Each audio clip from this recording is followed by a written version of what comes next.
Welcome back to Good Morning Football. Time for another edition of Top 5 Friday. It's Top 5 Friday with Good Morning Fantasy. This week I am laying out 5 players. Yeah. These are 5 guys who I think are primed to make a leap in fantasy scoring and for their teams in 2018. First, let's start with a quarterback. Let's go to Dallas. It's Cowboys QB. Dak Prescott still ended up 10th in fantasy scoring among all quarterbacks, despite some pretty well-documented struggles at points of the season. His rushing yards, rushing touchdowns are intriguing. That's what I like about him. We've talked about the Cowboys losing some weapons, 2 huge ones, but sometimes we see quarterbacks improve a bit when they don't have that go-to guy. Those were his points last week. This is where he's going in the rankings, guys. Well outside the top 12 at the quarterback spot. Nate, sell me on this idea that Dak may be better without Dez. Well, I remember Matt Stafford losing Calvin Johnson, and everybody said, oh, he's going to fall off. This is going to be the worst year of his career. But what happened is he didn't have that crutch he can lean on. And not crutch that saying that Matt Stafford wasn't good with Calvin. It's just we have a dominant wide receiver that you have to focus on with game plan, with trying to feed and keep happy. You got to imagine Dak Prescott had that with Jason Witten and Dez. So he had to feed these guys. And oftentimes some of these game plans were built to feed these guys. Now he can make smart decisions and discernment delivering to everybody. If he's my QB2, I'm happy, and I think you can get him at that price. A lot of upside for him, especially with that foundation when he runs. Next up, running back Christian McCaffrey. That is the number 2 guy, primed to make a leap this season. Ron Rivera, Norv Turney speaking glowingly. And it's not that I believe in what coaches say, but I can totally think that they could increase his workload. Maybe 25, 30 touches. I mean, that's a lot. That's more than double his workload from last season. But he was efficient last year, and that's why I like him. He finished as a top 10 running back despite ranking 28th in touches. He had less than 200 touches, but he still scored 7 touchdowns. And we saw him punch one in just last week, so I wouldn't be surprised if he gets double-digit touchdowns this year. And looking where he's going there, number 13 on the list, I mean, Jordan Howard or Christian McCaffrey? I'm putting it to you, running back. If I'm on the clock, I'm vexed by that one. That's a very, very tough choice. My concern with McCaffrey, he's slight. He's a small guy, and I know he's putting on weight and everything, but Rivera's the fantasy catnip of he's going to take 25 touches.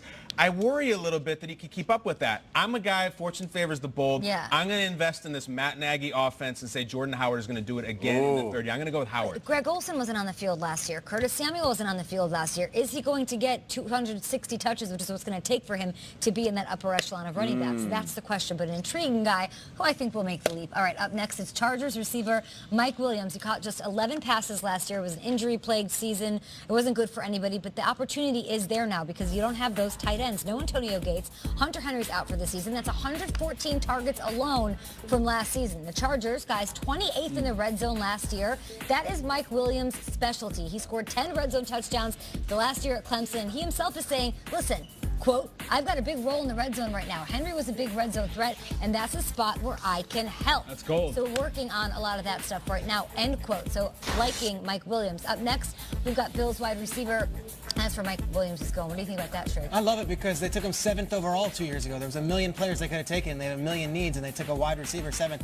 Trust me, when a coach and GM draft a receiver in the top 10, they want to get him the action. 2 receivers named Williams on that list we just saw. I'm picking Mike over Tyrell. You'll be faced with that at some point in your draft. All right, next we have Bills wideout Kelvin Benjamin. Career lows, there's some drama. Sure. Maybe not anymore. He had 48 catches for close to 700 yards and 3 touchdowns. But I feel like a full offseason with a new Bill system, or with that Bill system, no better motivation than burning bridges, right? I hear you on that. You got to burn them bridges and get over it. Yeah, I think it'll be a huge value. Here he's going at 46, which is sort of crazy. Like, guys, look at this full screen. Are you serious? Yeah. How could you not take Kelvin Benjamin over? Julian Edelman's missing the first 4 games of the season, and you're going to take him before Kelvin Benjamin, the number 1 wide receiver?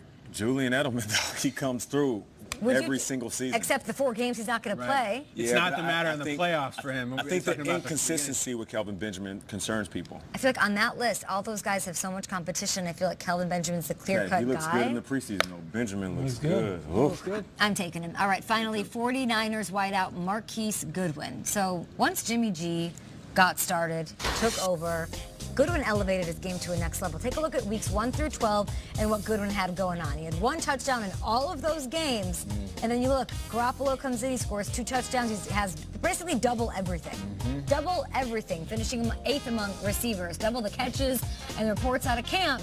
I know what you guys are hearing, but that he's the favorite target of Jimmy Garoppolo so far. So he's going number 32 among wide receivers. I took a chance on him. He's like an upside pick.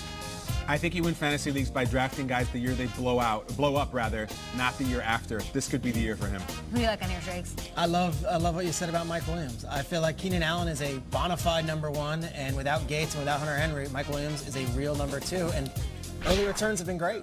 I like that Marquise Goodwin. When you say fortune favors the bold, I say quarterbacks favor the fast. That boy got speed. Track speed. Dak Prescott, QB2. How many quarterback is loaded? I was shocked that Dak was in the top 10 last year.